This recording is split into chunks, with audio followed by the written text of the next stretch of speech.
सदाशिवसमारम्भां शङ्कराचार्यमध्यमाम् अस्मदाचार्यपर्यन्तां वन्दे गुरुपरम्परां। हरिः ओम् श्रीगुरुभ्यो नमः। हरिः ओम्. 13వ చాప్టర్ మనం పూర్తి చేసుకున్నాం. 14వ చాప్టర్లో మొదటి శ్లోకం ప్రకృత్యా శాంత చిత్తోయః ప్రమాదాత్ భావభావనః నిద్రితో బోధిత ఇవ క్షీణ సంసరణో హి సహ. ఒక ముక్కలో చెప్పాలంటే దీనికి తాత్పర్యం, మన మనస్సు గనక అంటే చిత్తం మంచిగా ఉంటే, అంటే రాగద్వేష రహితంగా ఉంటే, బయట పరిస్థితులు అంటే భోగానుభవాలు అవన్నీ ఎట్లా వచ్చినా కూడా, మన ఎట్లా తాకినా కూడా మనకి లాభ నష్టాలు ఉండవు. అంటే సంసారం అనేది ఉండదు అని అర్థం. అంటే తామరాకు మీద నీటి బొట్లాగా మనం చక్కగా సంసార రహితంగా ఉంటామని, అంటే జ్ఞాని పరిస్థితి అలా ఉంటుంది అని. ఈ 14వ అధ్యాయంలో కూడా జనకుడు తన బోధ కొనసాగిస్తున్నాడు. అంటే బోధ అంటే ఇప్పుడు ఏమిటంటే ఫలం చెప్తున్నాడు. వేదాంతం అధ్యయనం చేయటం వల్ల ప్రయోజనం ఏమిటి అనేది స్పష్టంగా చెప్తున్నాడు జనకుడు. ఆత్మజ్ఞానం మనం అనుకుంటామంటే సాధారణంగా మన వల్ల కాదు. మనకేదో చాలా ప్రాబ్లమ్స్ ఉంటాయి. ఏదో సన్యాసులు ఆశ్రమాల్లో ఉండి వాళ్ళు ఏదో చక్కగా సాధన చేసుకుంటారు, మనకి ఎక్కడ కుదురుతుంది అనుకుంటాం. మనకి జనకుడు మనకి వీపు తట్టి వెన్ను తట్టి చక్కగా చెప్తున్నాడు. అది ఒకరి సొంతం కాదు, ఎవరైనా పొందొచ్చు. ఆశ్రమం ముఖ్యం కాదు. ఆత్మజ్ఞాన ఫలం పొందాలంటే ఒకటే ఒకటి, అంటే మనం అహంకారం ఉండకూడదు. మనకి అహంకారం మమకారం ఈ రెండు త్యజించాలి. నిర్మమో నిరహంకార సమదుఃఖ సుఖ శమీ. ఎక్కడో విన్నట్టుంది కదా, 12వ అధ్యాయంలో మనం చూసాం. శ్రీకృష్ణ పరమాత్మ చెప్తారు, నిర్మమ అంటే బయటపడు, మమకారం నుంచి బయటపడు. నిరహంకార అహంకారం నుంచి బయటపడు. ఇట్లా కనుక అహంకార మమకారాల నుంచి బయటపడితే మనకి వెంటనే ఏం ప్రయోజనం కలుగుతుంది? సమదుఃఖ సుఖ క్షమీ. అంటే జీవితంలో జరిగేటటువంటి సంఘటనలన్నీ కూడా చక్కగా మన మంచి మనసుతో, దృఢమైన మనసుతో, చెక్కు చెదరని మనసుతో సాక్షిగా చూడటానికి అలవాటు పడతాం. ఇప్పుడు వేదాంతం ప్రకారం అహంకారం మమకారం ఎలా ఉంటాయో చూద్దాం. అహంకారం అంటే ఏంటి? మన దేహం, మన మనస్సు, ఇంద్రియాలు, ఈ సముదాయం అన్నమాట. అంటే కార్యకరణ సంఘాతం. అంటే ఎప్పుడు నాకు నా పాత్ర గుర్తు వస్తుంది. నేను, నా తల్లి, నా తండ్రి, మా అక్క, మా అన్న, ఇవన్నీ వస్తాయి. నేను అంటేనేమో అహంకారం, కుటుంబం అంటే మమకారం. అహంకారం ఏమో మన దేహంలో ఉంటుంది, మమకారం మన దేహం పట్ల ఉంటుంది. అహంకారం, మమకారం మన కుటుంబం పట్ల ఉంటుంది. ఈ రెండు కలిపి మనం సంసారం అంటాం. ఇది వేదాంతం. నిర్మమో నిరహంకార అంటే ఈ రెండు మనం చెప్తుంటారు మన వాళ్ళు సాధారణంగా. పాముకి కూరలు ఉంటాయి రెండు, అహంకారం మమకారం. ఆ రెండు కూరలు పీకేసిన తర్వాత ఎంత మంచి పవర్ఫుల్ తాచుబాం అయినా కూడా మనం హాయిగా దాంతో ఆడుకోవచ్చు. అది మనం ఏం చేయదు, ఎందుకంటే కూరలు పీకేసాం, రెండు కూరలు పీకేసాం. అది అది మన కాటేసినా కూడా మనం విషం ఎక్కదు. అంటే విష గ్రంథిని మనం పీకేసాం, ఆ కూరలు పీకేసాం. అలాగే మనం కూడా పాము కూరలు పీకినట్టుగా ఈ అహంకార మమకారాలు అనేటువంటి మన కూరలను పీకేసుకుంటే, పీక్కోగలిగితే సాధన ద్వారా ఈ ప్రపంచం మనం ఏం చేయలేదు. అంటే అహంకార మమకారం నా జీవితం నుంచి తుడిచివేయాలి అంటే ఒక్కసారి నా జీవిత సంఘటనలు పరిశీలిస్తే చాలా విచిత్రంగా ఉంటాయి.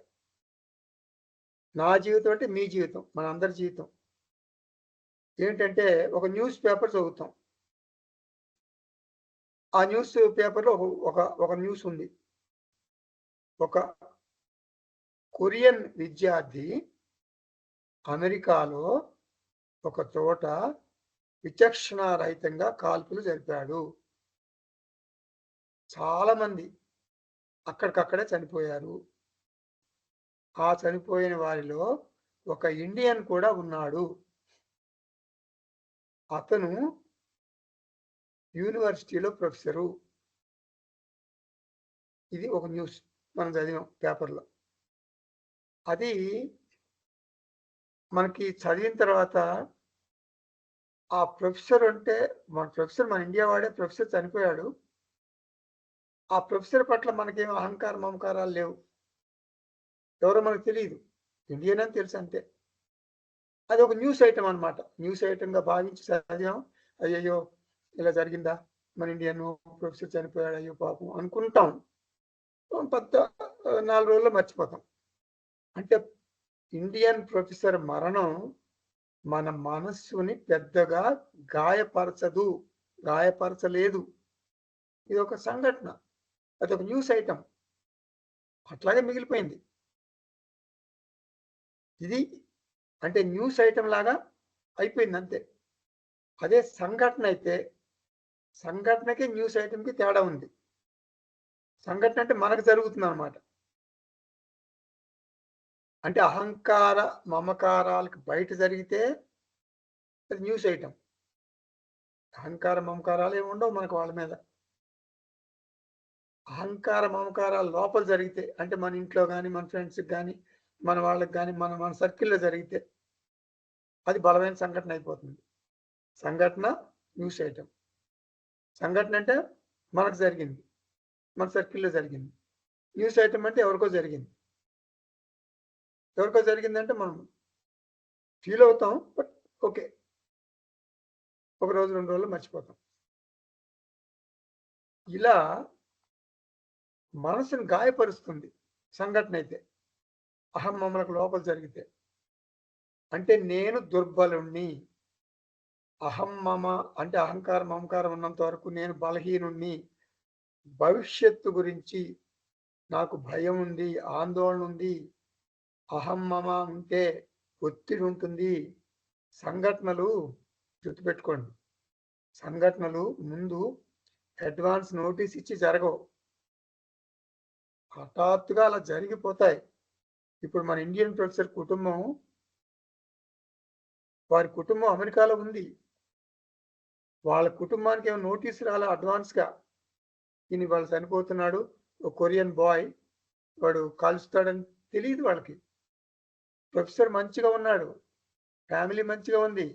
ఆరోగ్యంగా ఉన్నాడు. యంగు. అతని జీవితం బాగా మంచిగా వడ్డించిన విస్తరి.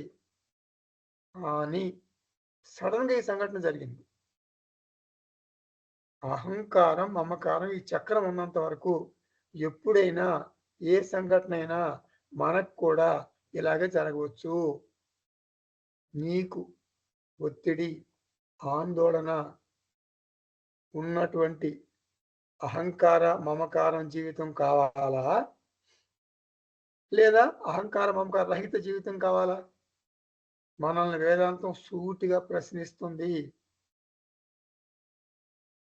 అహంకారం, మమకారం వలన సంతోషాలు, సరదాలు ఉంటాయి. కాదనటం లేదు. ఇప్పుడు నేను నా మనుమడిని పరిచయం చేస్తే ఒక రకమైన గర్వం, ఒక కిక్ ఉంటుంది. స్పందన ఉంటుంది. అది సహజం. ఇప్పుడు అట్లాగే అదే నా మనవడిని ఎవరైనా డాక్టర్ దగ్గరికి తీసుకెళ్తే కొంచెం ప్రాబ్లమ్ అండి. ఇతను ప్రాబ్లమాటిక్ చైల్డ్. హార్ట్‌లో హోల్ ఉందండి. కొంచెం ప్రాబ్లము. చాలా బ్రెయిన్ కూడా సరిగ్గా డెవలప్ అవ్వలేదు అని చెప్పాడనుకోండి. ఏమైపోతుంది? తెలివి తక్కువగా ఉంటాడండి అని చెప్తాడు డాక్టర్. డాక్టర్ చెప్పిన వార్తతో మనకేమవుతుంది? ఒక్కసారిగా మనకి ఆందోళన. జీవితాంతం ఈ పిల్లల్ని ఎలా సాకాలి అని దిగులుతో ఒక్కసారి తల్లిదండ్రులందరూ కూడా ఆ పరిస్థితిని ఊహించుకోండి మనం. ఈ బలహీనత ఉన్నంత వరకు ఇదంతా అహమ్మమ సర్కిల్‌లో చెప్తున్నా నేను. ఈ అహమ్మమ సర్కిల్‌లోటటువంటి సంఘటనలు ఈ బలహీనత ఉన్నంత వరకు భవిష్యత్తులో జరగబోయే సంఘటనల గురించి బెంగ, ఆందోళన. తప్పదు. పరిష్కారం ఉంది చెప్పనా? ఇందుకు ఒకే ఒక పరిష్కారం ఉంది. ఏమిటది? ఈ సంఘటనలు అంటే మనం అహమ్మమ లోపల జరిగే సంఘటనలు న్యూస్ ఐటెమ్ లాగా భావించాలి. మన మనసుని మార్చుకోవాలి. అహం, మమ అనే చక్రంలో నుండి బయటపడాలి. నేను ఈ దేహం, నాది ఈ కుటుంబం అనేది మర్చిపోవాలి. ఇది నిజం, చేదు నిజం. తప్పదు. అంటే వేదాంతంలో తప్పదిది. అహం, మమ అదృశ్యమైపోవాలి. ఎలా వదిలించుకోవాలి వాటిని? అహంకారం, మమకారం తేలిగ్గా వదిలించుకోలేము. చాలా కష్టం. కానీ వదిలించుకోవాలి. ఎలా అంటే అది నీ మీదే ఆధారపడి ఉంది. ఒక పద్ధతి ఉంది. ఏమిటది? కర్మయోగంలో ఒక పద్ధతి. చాలా తేలిక పద్ధతి. ఏం చేయాలంటే దేవుని ముందు కూర్చో. నీ ఇష్టదైవం ముందు కూర్చో. శ్రీకృష్ణ, ఈ దేహం, నా కుటుంబం నీకు అర్పించేస్తున్నాను కృష్ణ. ఇది నేను ఇది ఒక మెథడ్ అన్నమాట. ఇది సింపుల్ మెథడ్.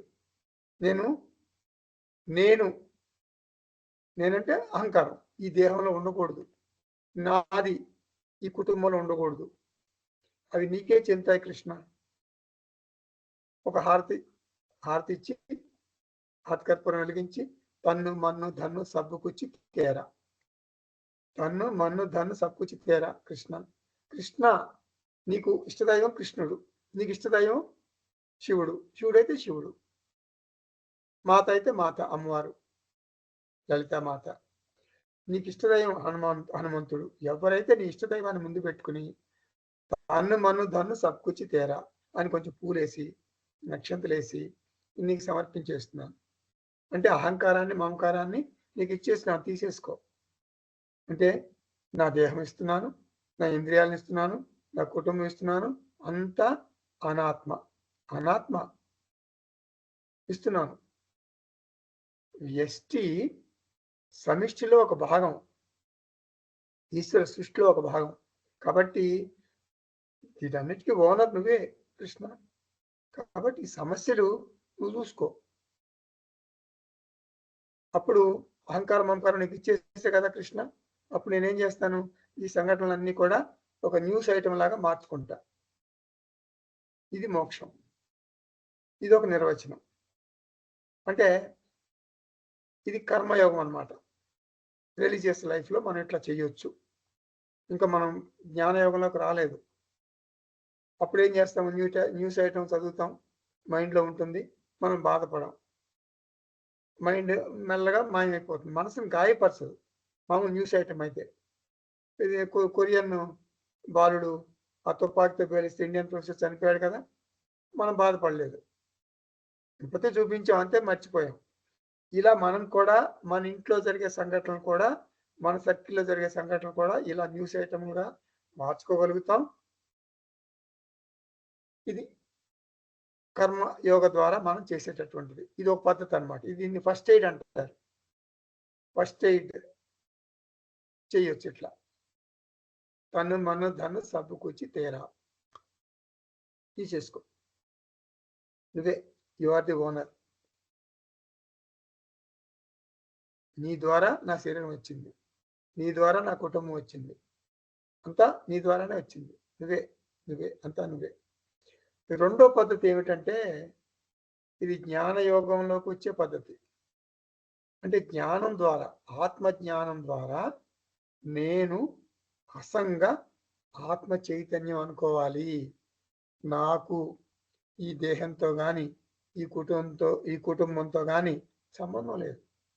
నా మృత్యుర్న శంక నమే జాతి భేద, పితా నైవ మేనైవ మాత, నా జన్మ నా బంధుర్న మిత్రం, గురుర్న ఏవ శిష్య, చిదానంద రూప శివోహం శివోహం.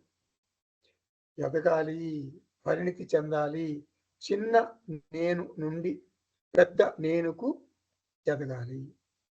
చిన్న నేను అంటే ఈ కార్యకరణ సంఘాతం నేను, ఈ దేహం నేను, ఇది చిన్న నేను. పెద్ద నేను, నేను చైతన్య స్వరూపం, ఏకం నిత్యం సారం సత్యం. నేను ఏకం, నేను నిత్యం, నేను సారం, నేను సత్యం, నేను సర్వవ్యాపకం,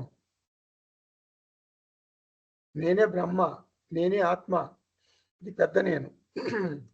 సుపీరియర్ ఐ అంటారు ఇంగ్లీష్లో. బేసిక్ ఐ, తర్వాత ఇన్నర్ ఐ, తర్వాత real I, essential I, higher I. ఇలా ఇన్ఫీరియర్గా కాకుండా సుపీరియర్గా ఎదగాలి మనం. ఆత్మ నేనుకి ఎదగాలి. దేహం నేను నుండి ఆత్మ నేనుకి ఎదగాలి. ఆత్మ నేనుకి అహంకారం మమకారం ఉండవు. ఇది శాశ్వత పరిష్కారం. భక్తి ఏమో ఇందాక చెప్పాను కదా, డివోషన్. భక్తి ఫస్ట్ ఎయిడ్, ఈ జ్ఞానం ఏమో ట్రీట్మెంట్. ఇంకా హాస్పిటల్కి తీసుకెళ్ళిపోయావు పేషెంట్ని, అక్కడ డాక్టర్ గారు మంచిగా ట్రీట్మెంట్ ఇచ్చేశారు. భక్తి ఫస్ట్ ఎయిడ్, జ్ఞానం ట్రీట్మెంట్. శాశ్వతంగా రోగ నిర్మూలన జరుగుతుంది. ఇది అష్టావక్ర మహర్షి. హే అష్టావక్ర మహర్షి, నేను నా కుటుంబంతోనే ఉన్నాను జనక మహారాజు అంటున్నాడు. కానీ ఈ కుటుంబం నాది కాదు. కాబట్టి నా కుటుంబంలో, ఈ కుటుంబంలో ఏ సమస్య వచ్చినా అది ఒక న్యూస్ ఐటమ్. కుటుంబంలో ఒక చనిపోతారు, ఈ జగత్తులో ఎందరో చనిపోతున్నారు, అది ఒక న్యూస్ ఐటమ్. మోక్షం అంటే నిర్మమో నిరహంకార. కాబట్టి సుఖ దుఃఖ సుఖ క్షమీ. క్షమీ అంటే సమబుద్ధి, శాంతం. యహ ప్రకృత్యా శూన్యచిత్త. శ్లోకంలో ఉన్న మాట చెప్తున్నా. శూన్యచిత్త అంటే తేలిగ్గా ఉంది మనస్సు, ఒత్తిడి లేకుండా ఉంది, ఆలోచనలు లేని మనస్సు అని అర్థం కాదు. జ్ఞానికి ఆలోచనలు ఉంటాయి, కానీ ఆలోచనలు భారంగా ఉండవు. ఎందుకు భారంగా ఉండవు? అది న్యూస్ ఐటమ్. ప్రకృత్యా అంటే స్వభావ రీత్యా ఇలాంటి తేలికైనటువంటి, స్థిరమైనటువంటి, ప్రశాంతమైనటువంటి మనసు కలిగి ఉంటాడు జ్ఞాని. అతని మానసిక పరిస్థితి అలా ఉంది. ఇటువంటి మానసిక పరిస్థితి కావాలంటే ఆత్మబంధువులారా అంత తేలిక కాదు. ఎంతగానో శ్రవణం చేయాలి, బాగా మననం చేయాలి, బాగా మరి నిధిధ్యాసనం చేసి ఉండాలి, కొన్ని సంవత్సరాల పాటు చేసి ఉండాలి. అట్లా చేస్తే మనం అహంకార మమకారాలని త్యజించగలం. ఇదం నా మమ తుభ్యమహం సంప్రతతే. ఇదం నా మమ తుభ్యం అహం సంప్రతతే అంటే ఏమిటి అర్థం? అంటే భగవంతుడు నీ ముందు పెట్టుకుని నీవు, నీ కుటుంబం, నీ మనసు అంతా ఇచ్చేసాయి. తుభ్యం అహం సంప్రతతే అనుకో. ఓం తత్సత్ ఇదం నా మమ. ఓం తత్సత్ ఇదం నా మమ. రోజు మానసికంగా ఈ సాధన కొన్ని రోజులు ఆచరించు. అప్పుడు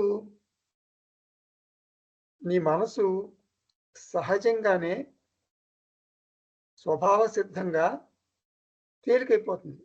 అది స్వభావం అయి కూర్చుంటుంది.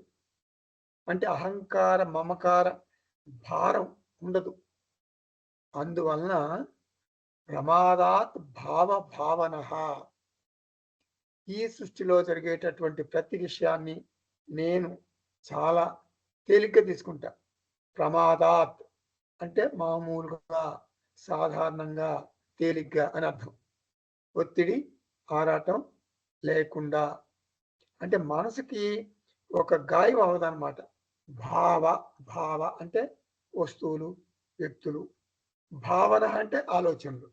ఈ సృష్టిలో ఏ వ్యక్తి, ఏ వస్తువు నా మనసుకు భారం కలిగించవు, ఒత్తిడి కలిగించలేవు. బోధితః అపి నిద్రితః ఇవ అంటే జాగ్రత్త అవస్థలో కూడా, నిద్రపోతుంటే నిద్రపోతాం మనం, అది అందరికీ తెలుసు. జాగ్రత్త అవస్థలో కూడా నేను నిద్రపోయినట్టుగా ఉంటా, అది విచిత్రం. బోధితః అపి నిద్రితః ఇవ అంటే జాగ్రత్త అవస్థలో కూడా అన్ని అనుభవాలు పొందుతూ కూడా నిద్రితః ఇవ నిద్రలో ఉన్నట్లుగా ఉంటాడు జ్ఞాని. అంటే జగత్తు, ఈ జగత్తు అతనిని బాధించదు. ఇప్పుడు నిద్రలో మనకు దుఃఖం ఉండదు. ఎందుకు ఉండదు? నిద్రలో మనకు దుఃఖం ఎందుకు ఉండదు? ఎందుకంటే అహంకారము, మమకారము ఉండవు. అందుకని నిద్ర నుండి మెలకువ రాగానే మళ్ళీ అహంకారం, మమకారం మేలుకుంటాయి. అందువలన నిద్ర నుండి మెలకువ రాగానే ఆందోళన ఉంటుంది, ఆందోళన కూడా మేలుకుంటుంది, అహంకారం, మమకారంతో పాటు వచ్చేస్తుంది. జాగ్రత్త అవస్థలో కూడా జ్ఞానికి అహంకారం, మమకారం ఉండవు కాబట్టి అది కూడా ఒక నిద్ర లాంటిదే, ఒత్తిడి ఉండదు. బోధితః అపి నిద్రితః ఇవ. ఉపదేశ సాహస్రిలో శంకరాచార్య అంటారు, సుషుప్తవత్ జాగృతి అంటారు. అంటే జ్ఞాని అట్లా ఉంటాడనమాట, సుషుప్తిలో ఉన్నట్టుగా. అంటే జ్ఞాని స్లీప్ వాకర్ కాదు, జ్ఞాని స్లీప్ వాకర్ కాదు. సంఘటనలకు జ్ఞాని స్పందిస్తాడు, స్పందిస్తాడు కానీ అంతా న్యూస్ ఐటమ్. క్షీణ సంస్మరణ, క్షీణ సంస్మరణ అంటే జీవితంలో జ్ఞానిని కదిలించేటటువంటి వాసనలు ఉండవు. ఏ సంఘటన కూడా జ్ఞానిని బాధించదు. ఎందుకు? News item. న్యూస్ ఐటమ్ మన మనసులో కొన్ని రోజులు ఉంటుంది, మాయమైపోతుంది. మనసులో దానికి సంబంధించిన మరకలు ఉండవు. జ్ఞానికి అతి సన్నిహితంగా తన కుటుంబ సభ్యులు మరణించినా కూడా గురునా అపి దుఃఖేన నా విచాల్యతే. అహం మమ లేదు గనక ఈ సృష్టిలో జరిగేటటువంటి ఒక సామాన్య సంఘటన అనుకుంటాడు జ్ఞాని. క్షీణ సంస్మరణ, సంస్మరణ అంటే చేదు గుర్తులు, బాధను కలిగించేటటువంటి అనుభవాలు. క్షీణ అంటే వదిలించుకుంటాడు, అంటే వాటి నుండి ముక్తిని పొందుతాడు. అంటే జ్ఞానికి నిద్రలేని రాత్రులు ఉండవు. చూద్దాం రెండో శ్లోకం 14వ అధ్యాయంలో. చాలా బాగుంటుంది ఈ శ్లోకం. ఎవరు చెప్తున్నారు? జనక మహారాజ్ చెప్తున్నాడు. క్వ ధనాని, క్వ మిత్రాణి, క్వ మే విషయ దస్యవః, క్వ శాస్త్రం, క్వ చ విజ్ఞానం, యదా మే గళిత స్పృహ. ఎంత బాగుందో చూడండి. అంటే నా మనసులో కోరికలు లేవు, విషయాలు లేవు, విషయ లంపటాలు లేవు. అప్పుడు శాస్త్రం, విజ్ఞానం కూడా నాకు అంత రాగం లేదు. అంటే అటువంటి మనసు, అంటే దేనితోనూ నేను ఎక్కువ అటాచ్మెంట్ పెట్టుకోనని అర్థం.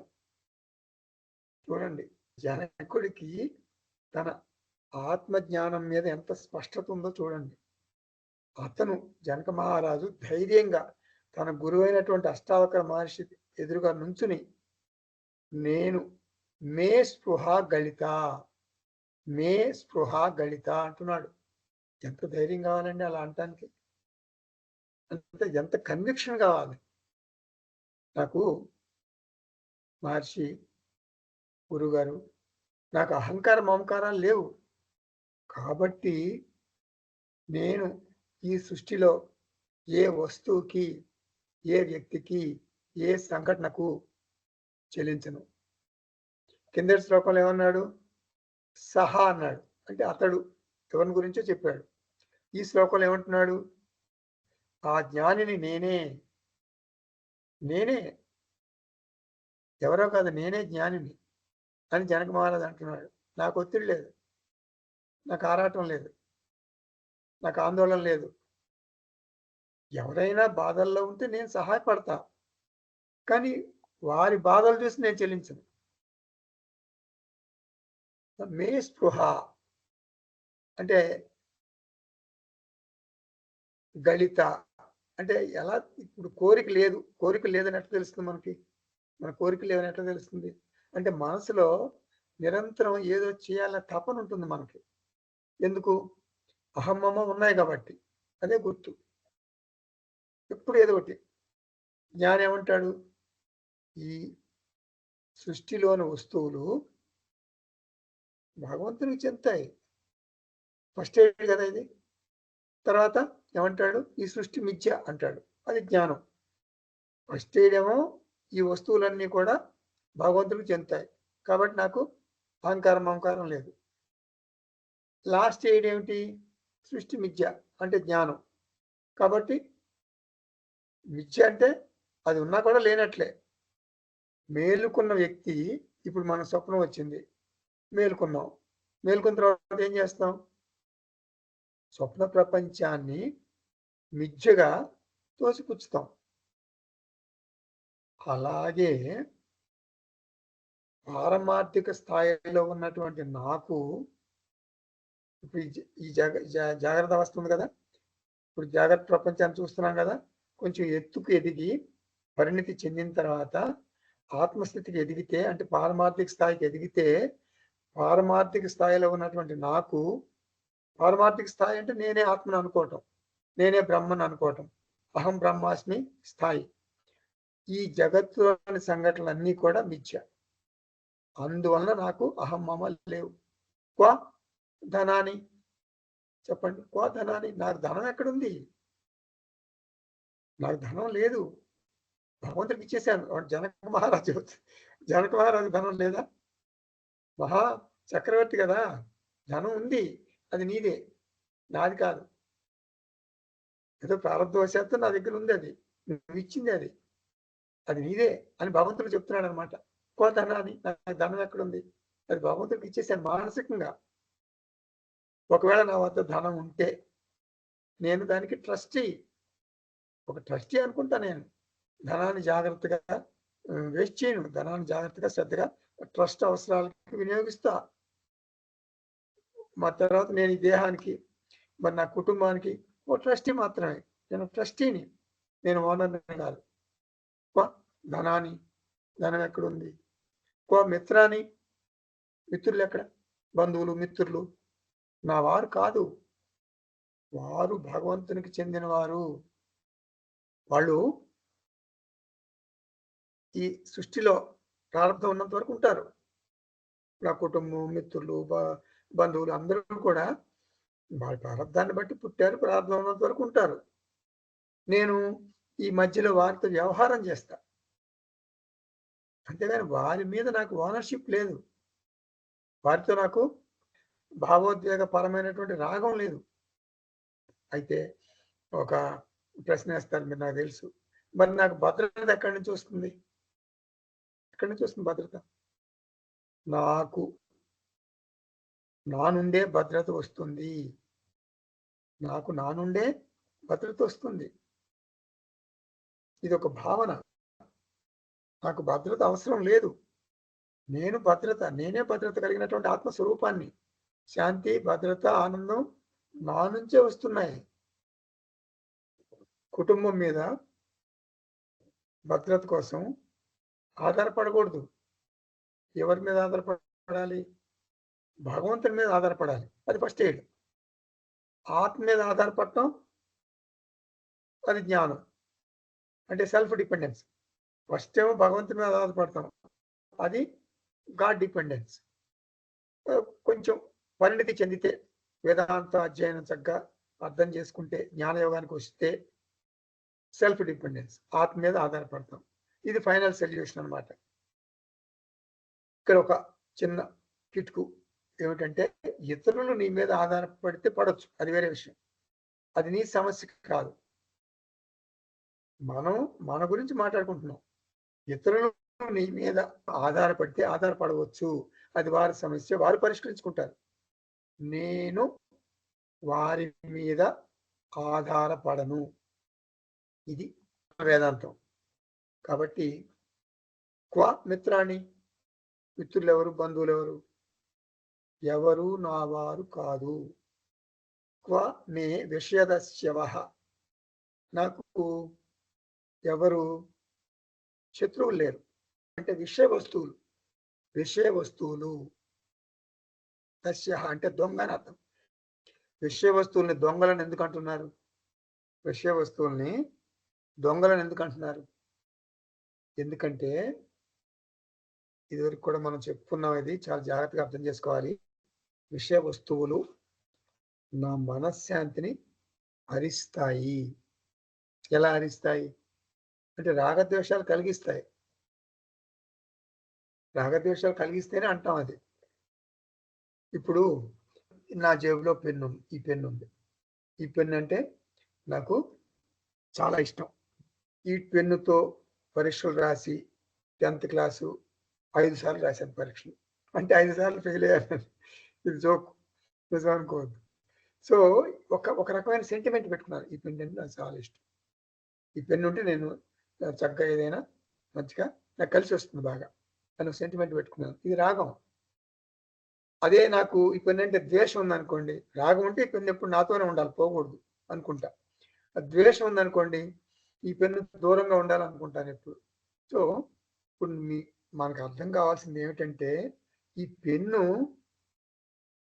Neutral gender, neutral. దీనికి రాగం ద్వేషం నేను కల్పించాను, ఆ శక్తి నేను ఇచ్చాను. ఇప్పుడు నాకు ఈ పెన్ను అంటే రాగం లేదండి, ఏదో పెన్ను అంటే పెన్నే కదా, పెన్ను రాస్తుంది, ఇదొక పదార్థం. పదస్య అర్థం పదార్థం అంటే పదార్థానికి ఒక మాట ఉండాలి కదా, ఒక పేరు ఉండాలి కదా. పెన్ను, ఓదానికి క్లిప్పు, ఓదానికి గడియారం అంటే పేర్లు పెట్టాం, అవన్నీ పదార్థాలు. ఇదో పదార్థం.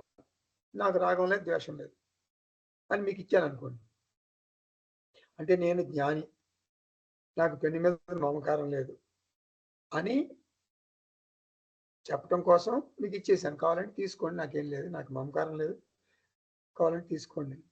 మళ్ళీ సాయంత్రం అయిన తర్వాత మీకు ఫోన్ చేస్తాను, సార్ పెన్ను కొంచెం జాగ్రత్తగా చూసుకోండి సార్, మరి పోతుందేమో, అది ఇంట్లో పెట్టి మర్చిపోతారేమో, ఎప్పుడు జేబులోనే పెట్టుకోండి, జాగ్రత్తగా చూసుకోండి అని ఫోన్ చేశాను అనుకోండి. నేను జ్ఞానిని నిరూపించడానికి మీకు పెన్ను ఇచ్చినా కూడా ఇది నాది అనే మమకారం ఎక్కడ పోకుండా లోపల అంతర్లీనంగా ఉంది కాబట్టి మీకు ఫోన్ చేసి పెన్ను జాగ్రత్తగా చూసుకోండి, ఆ పెన్ను జాగ్రత్తగా చూసుకోండి అని అంటుంటా. అది రాగం. సో కాబట్టి విషయము అంటే ఏంటి, మనకి రాగద్వేషాలు ఉంటే అది విషయం అయిపోతుంది. రాగద్వేషాలు లేకుండా ఈ పెన్ను ఒక దుకాణంలో ఉందనుకోండి, మనం కొనలేదు ఇంకా, అది పదార్థం. ఏముంటుంది, రాగం ద్వేషం ఏముంటుంది, దానికి దుకాణంలో పడి ఉంటుంది అది. సో ఒక పదార్థానికి మనం కల్పిస్తున్నాము, దానికి శక్తినిస్తున్నాము. మనం బెంగ పెట్టుకుంటున్నాము, రాగం పెట్టుకుంటాం, లేదంటే ద్వేషం పెట్టుకుంటాం. రెండు బ్యాడ్, రెండు ఈక్వల్గా బ్యాడే. రాగం పెట్టుకుంటే అది కావాలనుకుంటాం, ద్వేషం పెట్టుకుంటే పోవాలనుకుంటాం. అలా ఇది దొంగలు అనమాట. ఒక వస్తువు పట్ల రాగం పెట్టుకుంటే, అంటే మమకారం పెంచుకుంటే, అయ్యో పోతుందని బాధపడతాం. ద్వేషిస్తే నా దగ్గరికి వస్తుందని భయపడతాం. ఇష్టమైన వస్తువులు దూరంగా ఉండి నన్ను బాధ పెడతాయి. నేను ఇష్టం లేని వస్తువులు అంటే ద్వేషించే వస్తువులు నాకు దగ్గరగా వచ్చి నన్ను బాధ పెడతాయి. నేను ఆ వస్తువుకి నన్ను బాధించే శక్తిని నేనే స్వయంగా ఇచ్చాను. నేను ఇచ్చాను అధికారం. ఆ వస్తువు పిచ్చిది, తటస్థంగా ఉంటుంది, ఆ శక్తి నేనే ఇచ్చాను. నాకు రాగద్వేషాలు లేకపోతే ఈ పెన్ను ఉన్నా ఈ పెన్ను లేకపోయినా నన్ను బాధించదు. వస్తువుకి మరి ఇష్టం అయిష్టం అనే శక్తిని నేనే ఇచ్చాను కదా. జనకుడు అంటున్నాడు, నేను జగత్తును శక్తిహీనం చేసేసాను, తటస్థంగా ఉంచాను. ఎలా ఉంచాను? జనకుడు అంటున్నాడు, అహం మమ అనేది త్యజించేశాను, జగత్తును నిర్వీర్యం చేశాను, రాగద్వేషాలు తీసేశాను. అందువల్ల గురువుగారు ఈ జగత్తు నా మనశ్శాంతిని దొంగిలించదు. విషయ అంటే రాగద్వేషములు కలిగిన వస్తువు, బంధించే వస్తువు అని అర్థం. రాగద్వేషాలు నాకు లేవు. అప్పుడు ఆ వస్తువుని విషయ అంటే విషయం అని అనం మనం. ఏమంటాం? పదార్థం అంటాం. ఏదో పదార్థం అంటే ఒక ఒక మాట ఉండాలి కదా. ప్రతి దానికి ఒక మాట ఉండాలి. పదస్య అర్థ పదార్థ. ఈ ప్రపంచం అంతా పదార్థం అంటున్నాడు జనకుడు. ఈ ప్రపంచం నాకు విషయం కాదు, పదార్థం. ఈ లిస్టులో నా దేహం అంటే ప్రపంచం అనే లిస్టులో నా మనస్సు, నా ఇంద్రియాల సముదాయం కూడా చేర్చేశాను. చూసారా ఎంత గొప్పవాడో జనకుడు. మరి శాస్త్రం సంగతి ఏమిటి? శాస్త్రం వేదాంత అధ్యయనం చేసే విద్యార్థి అన్నీ వదిలి శాస్త్రాధ్యయనానికి వస్తాడు కదా. ముఖ్యంగా సన్యాసం తీసుకున్న వాళ్ళు అన్నీ వదిలి శాస్త్ర విచారం చేయడానికి వస్తారు. విచారం అంటే ఎనాలిసిస్, అధ్యయనం అనుకోండి. వస్తారు, గురువుని సమీపిస్తారు.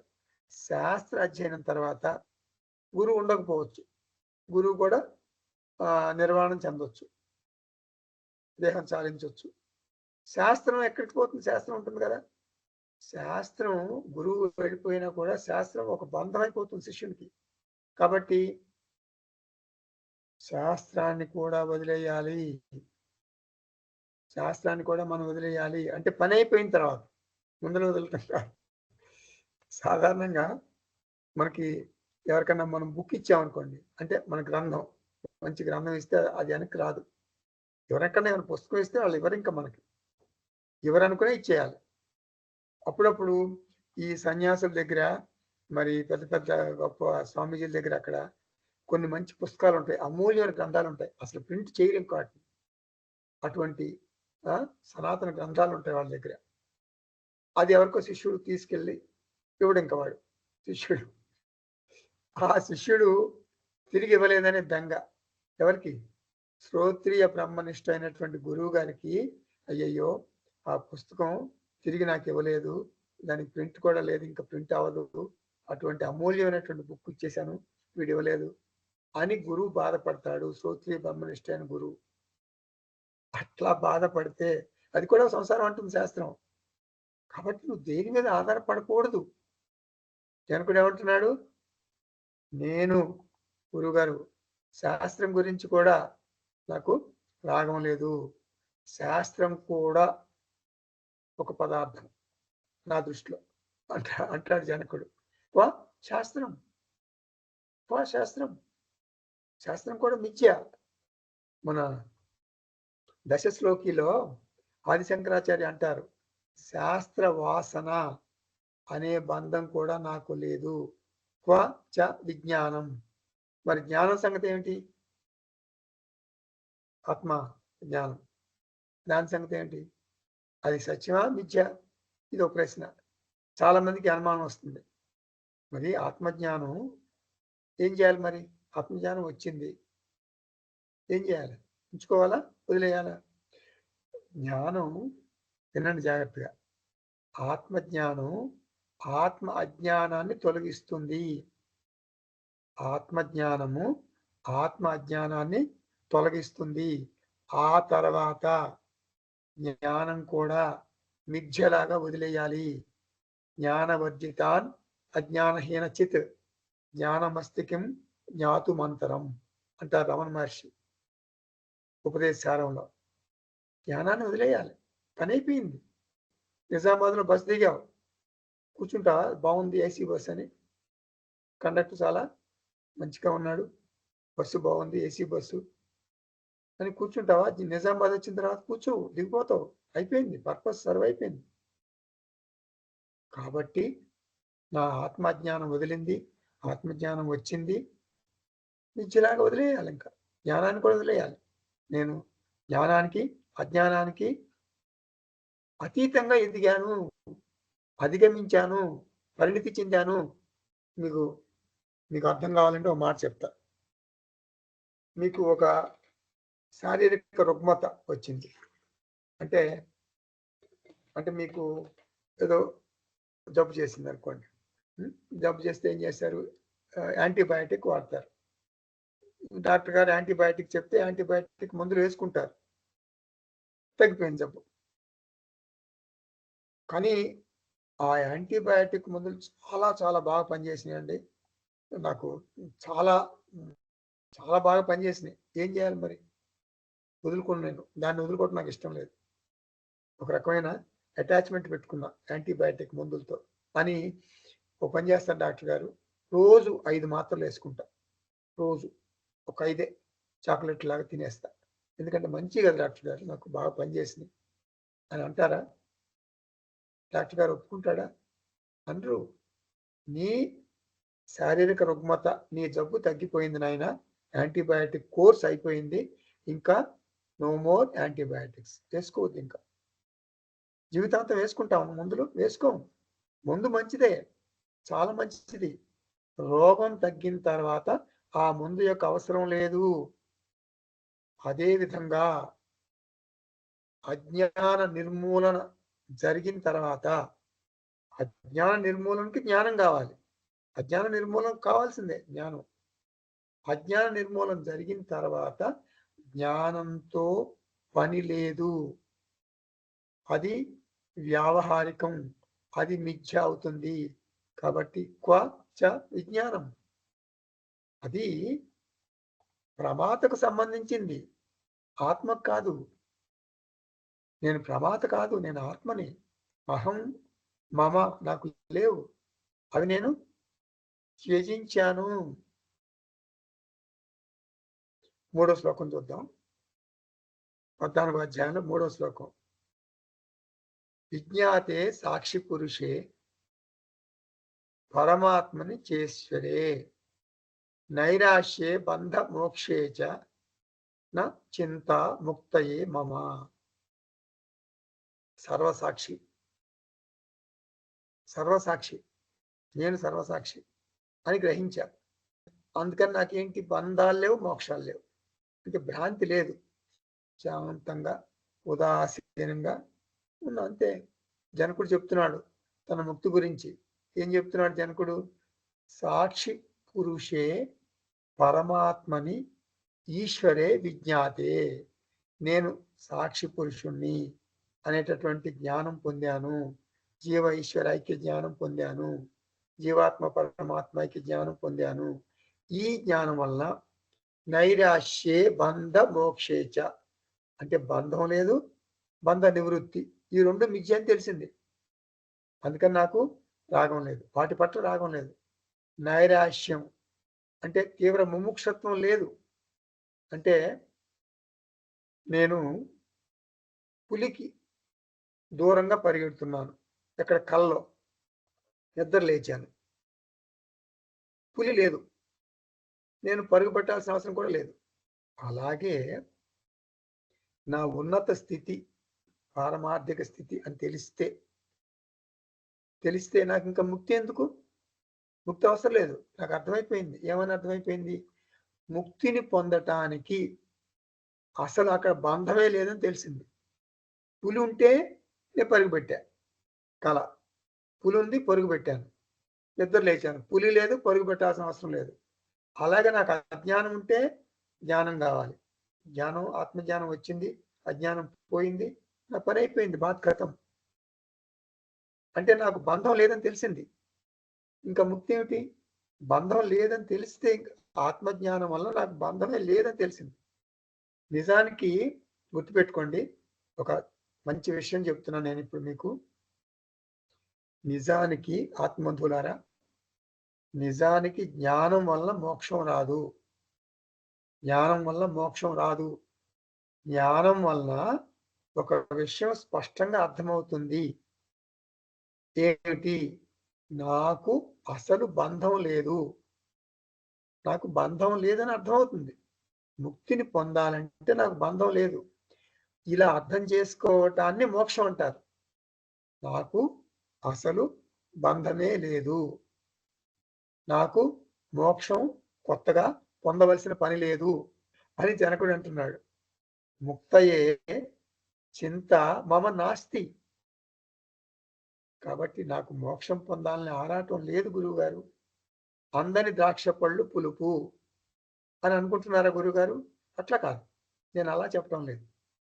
నాది మందబుద్ధి అని చెప్పడం లేదు. నాకు సత్యం తెలిసింది.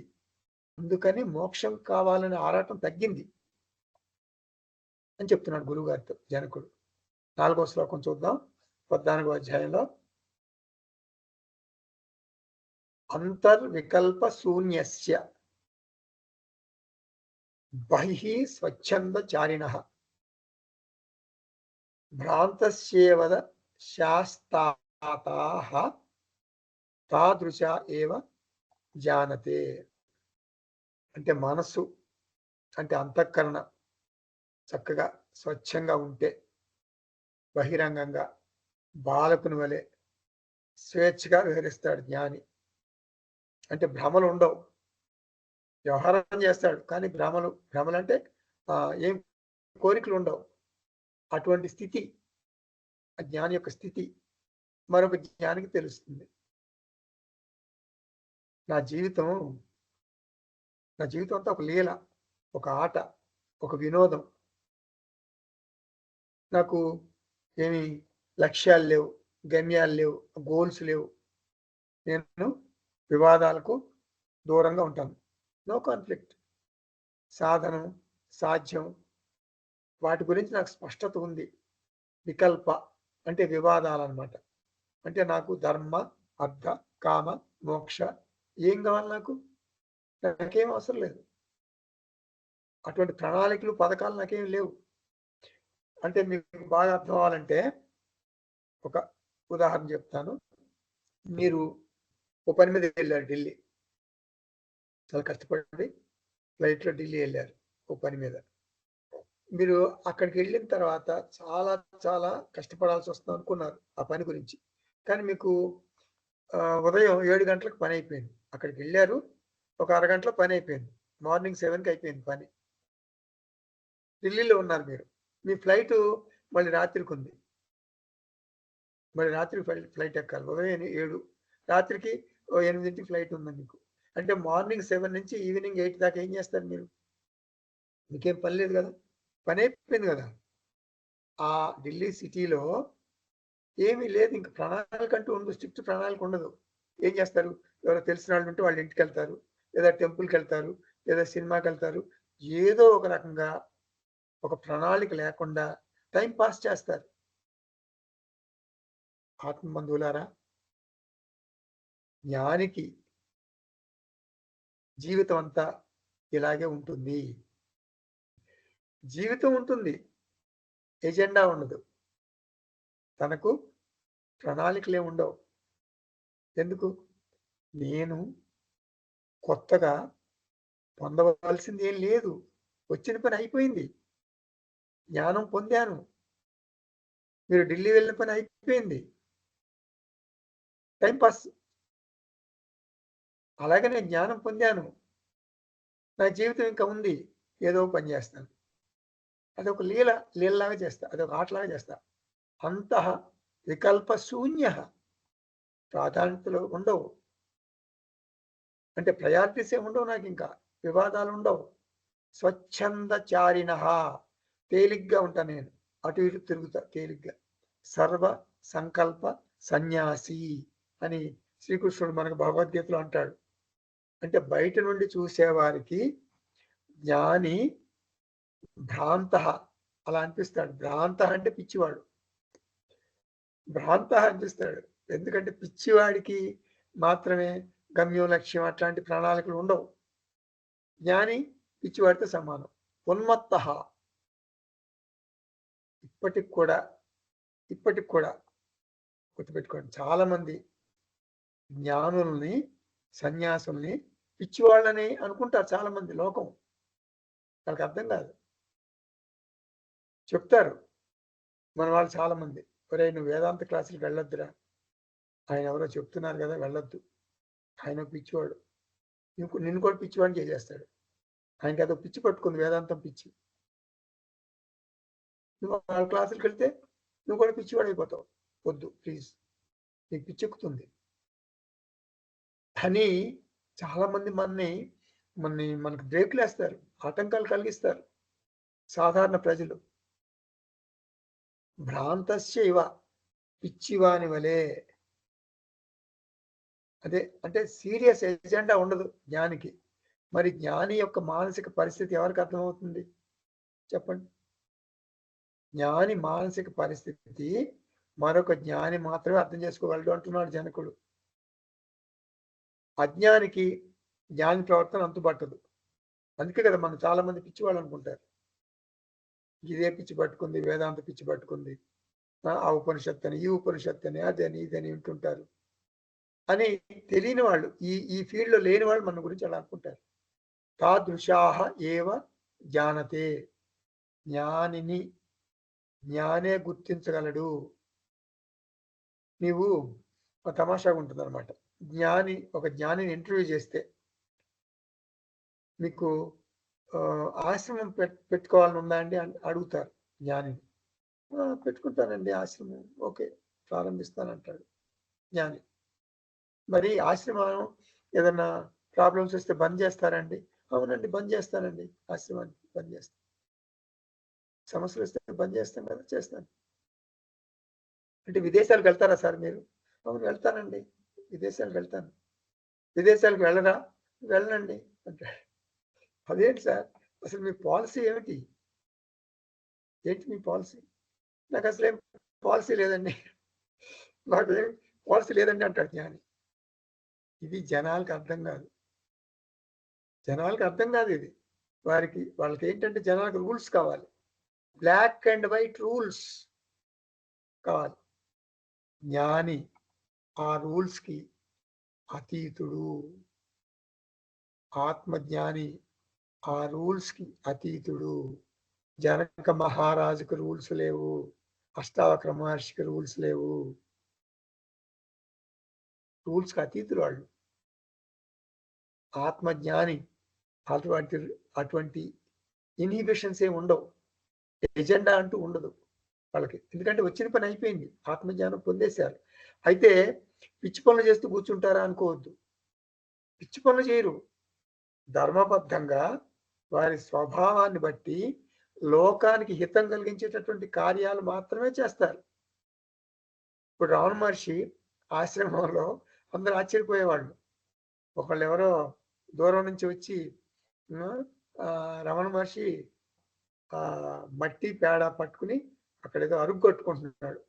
రాళ్ళు పెట్టుకుని, ఇటుక రాళ్ళు పెట్టుకుని ఒక అరుగు తయారు చేస్తున్నాడు వాళ్ళ ఆశ్రమంలో చోట.